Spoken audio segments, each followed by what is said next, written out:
El muestreo en la investigación cualitativa se guía por uno o varios propósitos. La muestra es en el proceso cualitativo un grupo de personas, eventos, sucesos, comunidades, etc., sobre el cual se habrán de recolectar datos sin que sea necesariamente estadísticamente representativo del universo población que se estudia.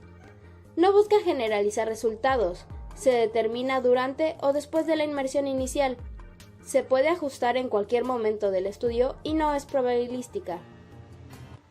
Las primeras acciones para elegir la muestra ocurren desde el planteamiento mismo y cuando seleccionamos el contexto, en el cual podemos encontrar los casos que nos interesan.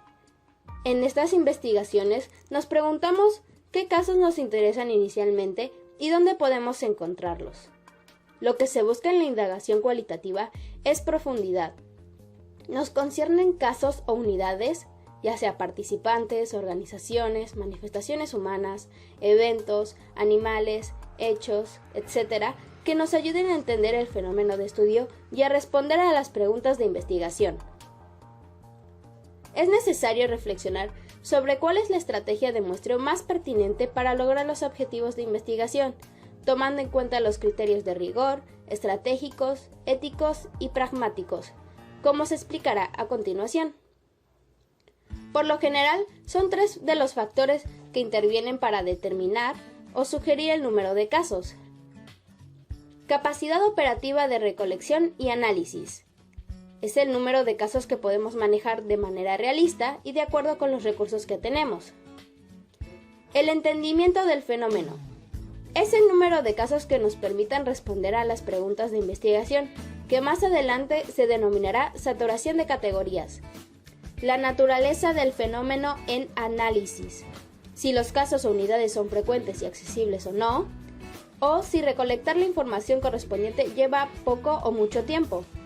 En el muestreo cualitativo es usual comenzar con la identificación de ambientes propicios, luego de grupos y finalmente de individuos. Incluso la muestra puede ser una sola unidad de análisis, que es el estudio de caso. La investigación cualitativa, por sus características, requiere muestras más flexibles. La muestra se va evaluando y redefiniendo permanentemente. Reformulación de la muestra. En los estudios cualitativos, la muestra planteada inicialmente puede ser distinta a la muestra final. Es posible agregar casos que no habíamos contemplado o excluir otros que sí teníamos en mente. Los tipos de muestras que suelen utilizarse en las investigaciones son las no probabilísticas o dirigidas, cuya finalidad no es la generalización en términos de probabilidad. A continuación se describen los tipos de muestras. La muestra de participantes voluntarios. En ciencias sociales y médicas son frecuentes las muestras de voluntarios. A esta clase de muestra también se le puede llamar autoseleccionada, ya que las personas se proponen como participantes en el estudio o responden a una invitación. La muestra de expertos. En ciertos estudios es necesaria la opinión de expertos en un tema.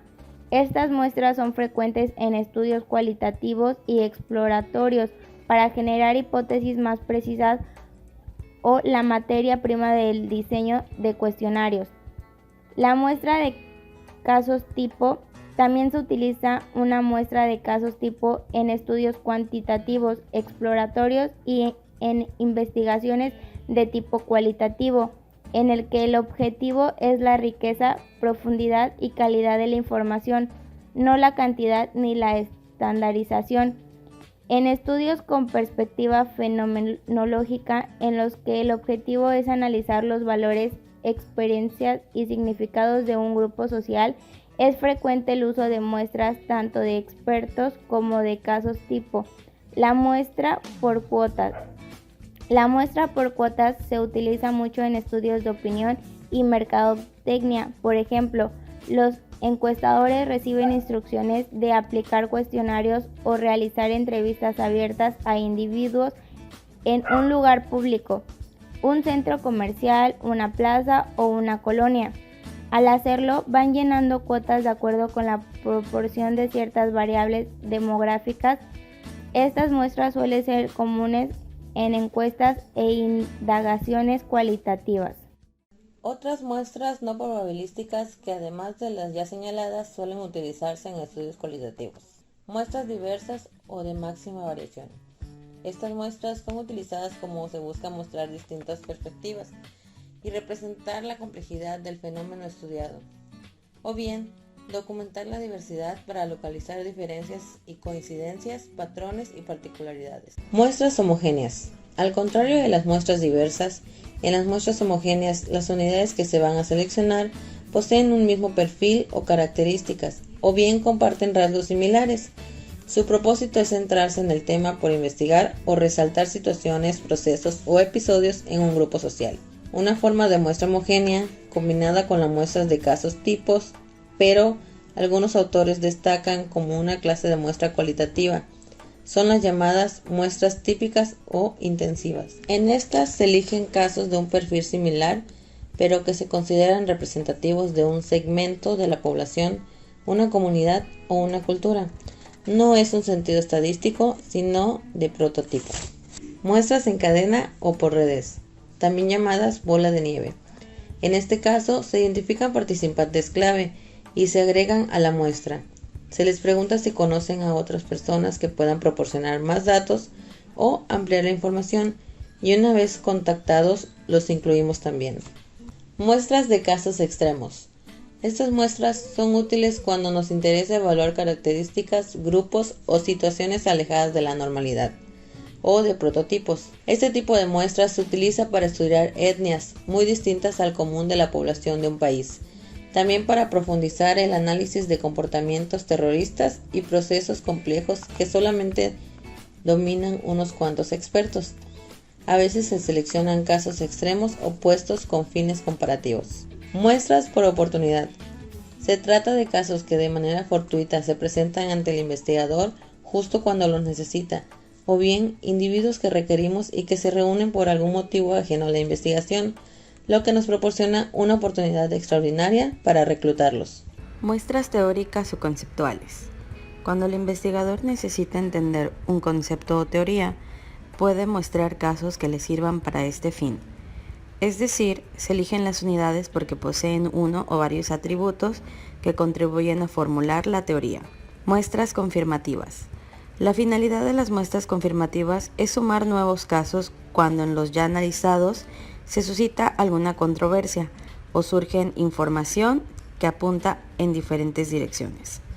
Puede ocurrir que al analizar los primeros casos surjan hipótesis de trabajo y otros casos posteriores las contradigan o no se encuentren tendencias claras. Entonces, seleccionamos más casos similares a aquellos donde emergieron las hipótesis y también casos donde se contradijeron, hasta comprender lo que verdaderamente sucede. Muestras de casos sumamente importantes o críticos para el problema analizado. A veces hay casos del ambiente que no podemos dejar fuera. Por ejemplo, en el estudio sobre la guerra cristera no podían quedar excluidos los cronistas de las ciudades. Muestras por conveniencia. Estas muestras están formadas por los casos disponibles a los cuales tenemos acceso. En ocasiones, una misma investigación requiere una estrategia de muestreo mixta que combine varios tipos de muestra, por ejemplo, de cuotas y en cadena.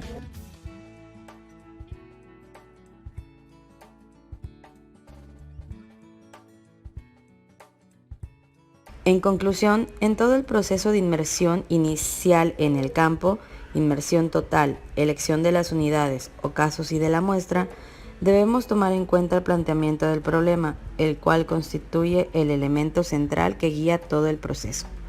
Pero tales acciones pueden hacer que el planteamiento se modifique de acuerdo con la realidad del estudio, construida por el investigador, la situación, los participantes y las interacciones entre el primero y estos últimos.